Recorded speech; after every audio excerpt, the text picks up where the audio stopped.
السلام عليكم ورحمة الله وبركاته. ازيكم يا حبايبي؟ عاملين ايه؟ يا رب تكونوا بخير. انتوا وحشتوني وحشتوني وحشتوني. انا النهارده يا حبايبي راجعه لكم كده بعد غيبه طويله، كانت طويله شويه كده انا عارفه، بس راجعه لكم في فيديو جديد وروتين جديد. روتينات هبه بقى الجميله الجامده اللي دايما كده بنحفز بعضينا وبنشجع بعضينا. بس قبل ما ندخل في الفيديو تفاصيل الفيديو، نصلي على الحبيب المصطفى. اللهم صل وسلم وبارك على سيدنا محمد وعلى آله وصحبه أجمعين. يلا يا حبايبي نصلي عليه ونستغفر ربنا كتير. انا بذكركم كده وبذكر نفسي بالاستغفار وبالصلاة على الحبيب المصطفى.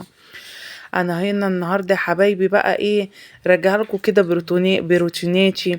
بس قبل ما ادخل في الفيديو واتكلم ونشوف الفيديو فيه ايه، حابه اشكر الناس الجميله اللي سالت عليا، متشكره لكم جدا جدا يا احلى اخوات. انا بجد ليا اخوات كده وحبايبي، لكل حد دخل والله وكتب لي كده وسأل عليا، ربنا يبارك له يا رب ويخليه ويبارك في عمره كده يا رب. كل اخت وكل اخ كده كتب لي وسأل عليا، متشكره لكم جدا يا حبايبي. انا بخير وصحه وسلامه.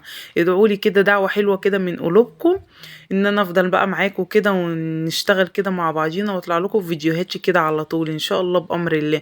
انا راجعه لكم كده وكل حماس وكل قوة، بس عايزاكم كده تشجعوني بلايكاتكم وكومنتاتكم الحلوة كده. اكتبوا لي كده كومنتات كده، وعايزة لايكات كتيرة كده تشجعوني بيها ان انا افضل معاكم يا حبايبي. انا اتأخرت عليكم كده شوية، معلش. يعني الغيبة طولت كده شوية، بس كان لظروفي كده. كانت شروق تعبانة قوي، كان عندي شروق بنتي تعبانة قوي قوي قوي. لو حد لسه يعني بيسمعني لأول مرة، شروق بنتي كانت تعبانة، فعايزاكم تدعوا لها كده بالشفاء، لان هي يعني ما زالت والله العظيم تعبانة وبتاخد علاج وكده. بس الحمد لله الحمد لله، نحمد ربنا على كل شيء، وكل اللي ربنا يجيبه الحمد لله. احنا احسن من غيرنا بكتير يعني، الحمد لله. لازم نحمد ربنا، من حمده زاده يعني. فنحمد ربنا على كل شيء، على كل اللي ربنا يجيبه، احنا راضيين بقضاء ربنا. هنا يا حبايبي بدأت معاكم يومي بالغسيل. ده اول حاجة انا بحب اعملها في يومي، هو الغسيل. اول ما بصحى كده ببدأ ان انا يعني ايه، اقول يلا بقى يا هبة خلصي كده ايه. اول ما تبدأي ابدأي كده بالغسيل. الغسيل بصراحة انا بقى ايه، يعني اقول ينزل من عليا، عشان ايه، إن كنت احطه مثلا حطيته في الغسالة شغلت عليه انشره، ادخل جوه بقى اشوف إن كان الشقه بقى فيها شغل او المطبخ او كده، انسى نفسي مخرجش بره. يعني أنا بحب اخلص شغلي بره الاول، وبعد كده ايه اللي جوه. حتى في التنظيف اعمل مثلا ايه، المخارج بتاعت الشقه كلها، البلكونه اللي قدام باب الشقه، السلم، اخلص ده كده كله الاول، وبعد كده ايه يبقى كله كده من بره نضيفه تمام التمام. اروح داخله على جوه. يعني انا ليا ترتيب برضو في تنظيف البيت وتنظيف الشقة والغسيل. يعني الغسيل برضو نفس النظام، اخلص امسكه انشره كده من بره، يعني انشره هو بره اول حاجة، وبعد كده اروح داخلة على جوه، عاملة بقى عشان انسى نفسي جوه، لاني بدخل المطبخ بقى والشقة بنسى نفسي. واول ما اقوم من النوم برضو ابدا، لو الغسيل في الشتاء بيبات على الحبل، في الصيف بلمه بنشره على المغرب، بلمه بالليل قبل ما بنام. يعني بيبقى ليا طقوس كده وليا ترتيب. كلنا لازم، كل واحدة ليها طقوس وليها ترتيبها في بيتها وليها نظامها وكده. يعني كل واحدة بيبقى ليها ترتيب وليها نظام. اللي وصل بقى معايا هنا كده لغاية الغسيل والموال بتاع الغسيل دوت، متنسونيش في لايك حلو كده من ايديكم وكومنت. ولو انتي اول مرة تدخلي يا ريت يزيدني شرف بيكي كده. لكل اخت وكل اخ لاول مرة يتفرج عليا كده ويشوف الفيديو بتاعي والقناة بتاعتي، يعمل لي اشتراك ويعمل لي لايك، وان شاء الله بامر الله يعني نكبر ببعضينا كده ونشجع بعضينا. هنا بقى يا حبايبي كنت خلاص خلصت الغسيل. هنا بقى ايه، الحاجات دي كده كلها كنت غسلها. البطانية لسه مطلعاها طبعا نضيفة. انا بحب ان انا ايه، انضف يعني، اغسل بطاطيني في نهاية الصيف واشيلها نضيفة، احطها في الشنط بتاعتها واشيلها نضيفة. طلعت بقى البطاطين، هي طلعت هي البطانية وطلعت لولادي ده مفرش كنت بغطي بيه عمري بقى ايه، يعني بين الصيف والشتاء، ايام الخريف، الايام اللي احنا فيها او او يعني احنا لسه ما زلنا فيها برضو وعدت وكده. بس عمرو قال لي يا ماما خلاص ايه، حاسس ان هو بقاش يدفيني بالقدر الكافي يعني. طلعي لي بطانيتش. طلعت له بصراحة البطانية بتاعته، وطلعت برضو بطانيتش هي. طلعنا كلنا البطاطين بتاعتنا يعني خلاص بقى.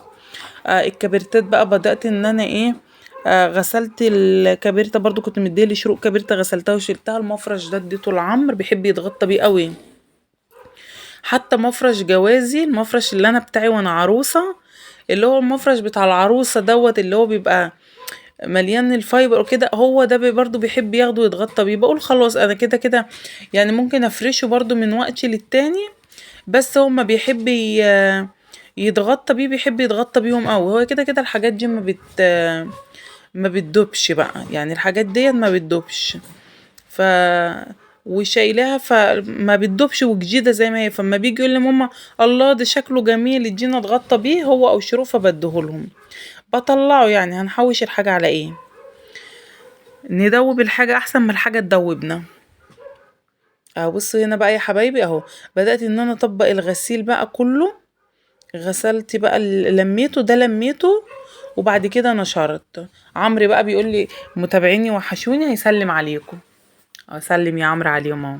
ازيكم عاملين ايه؟ انتوا وحشتونا كتير جدا. حطوا لايك وما تنسوش تعملوا سبسكرايب للقناة. ماشي يا عمرو، شكرا منك يا عمرو. هم كمان انت كمان وحشتهم يا عمرو. صح يا حبايبي ولا ايه؟ مش احنا وحشناكم، بس فعلا فيك اكتر من حد كتب لي على كتب لي كده وسأل عليا. متشكرة ليكم جدا جدا جدا والله، متشكرة بجد بجد من كل قلبي لكل اخت وكل اخ كتب لي وسأل عليا. ربنا يكبر بخاطركم يا رب، زي ما بتكبروا بخاطري كده وبتسألوا عليا. والله سؤالكم عليا بيفرق بجد وبيفرحني.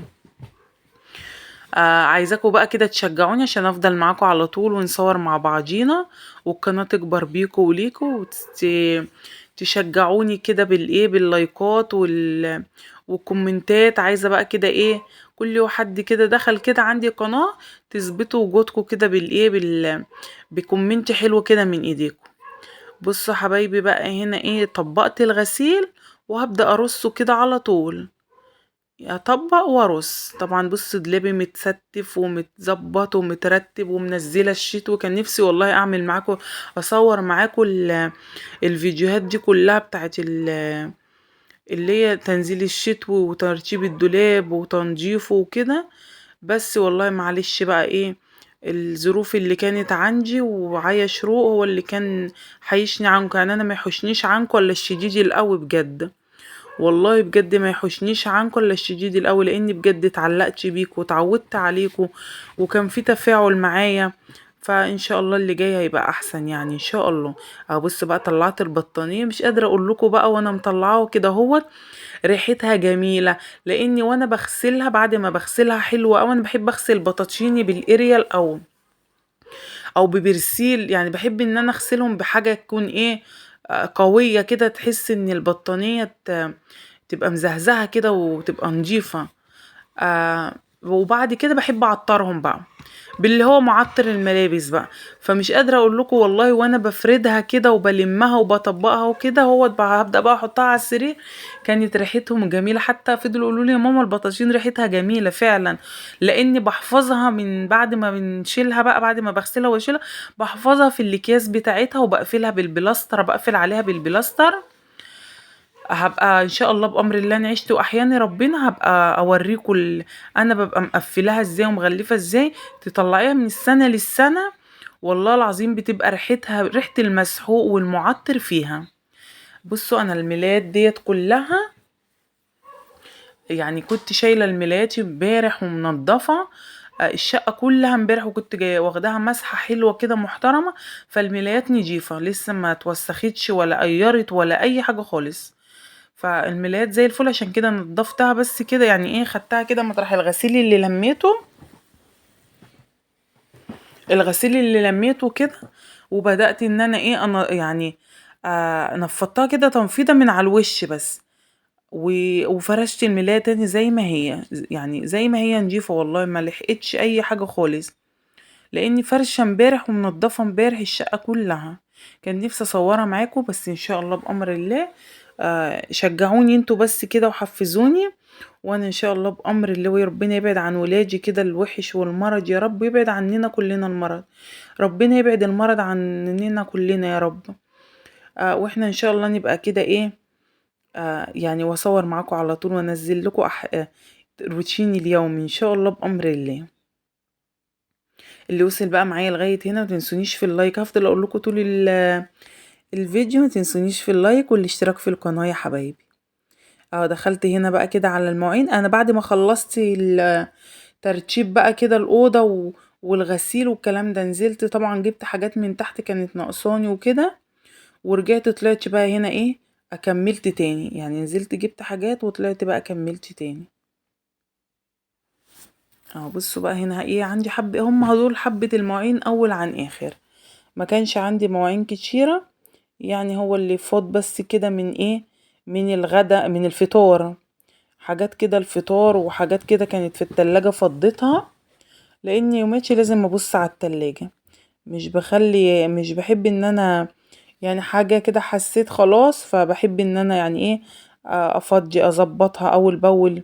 يوماتي يعني يوماتي لازم افضي التلاجة اروقها اشوف فيها حاجة كده حاجة كده، حاجة مش عايزينها خلاص، حاجة مش هتتاكل. فانا روقت بقى كده اللي حاجات اللي طلعت في التلاجة من التلاجة، واطباق واللي طلع بقى من الفطار والكوبايات بتاعة الشاي والكلام ده. هبدأ بقى كده. طلعت حتة سلكة كده بقى، السلك العادي بتاعنا البلدي دوت وبصوا وتخلي الكوبايات بقى، السلكة البلدي ديت بتخلي الكوبايات جميلة، بتحس ان هي بتخليها بتلمع كده وبتديها لمعة جميلة كده. من كل يعني ايه، ممكن اعملها في الاسبوع كده مرتين تلاتة، ممكن اعملها كده مرتين تلاتة بالسلكة، بتبقى زي الفل بصراحة، بتخليها ليها لمعة كده. بصوا بقى كده صبنتها، بص بقى الرغوة والنظافة بتاعتها، مفيش احلى من النظافة والله العظيم. بجد بتخلي البني ادم التعبان والله العظيم بجد بتحسن من نفسية جامد. هي بتشتغل على النفسية يعني، بتشتغل على النفسية جامدة يعني. عايزاكوا بقى يعني كل اللي سامعني دلوقتي وكل اللي بيتفرج عليا ومشغل الفيديو بتاعي يدعي كده لشروق ربنا يبعد عنها المرض. وتكتبوا لي كده كومنت حلو وتدعوا لها كده ربنا يشفيها ويعافيها يا رب، ويبعد عنها المرض وتعبه وقرفه. ربنا يشفيها ويعافيها هي وكل مريض، ربنا يشفي مرضانا يا رب، يا رب يشفي مرضانا ويرحم موتانا.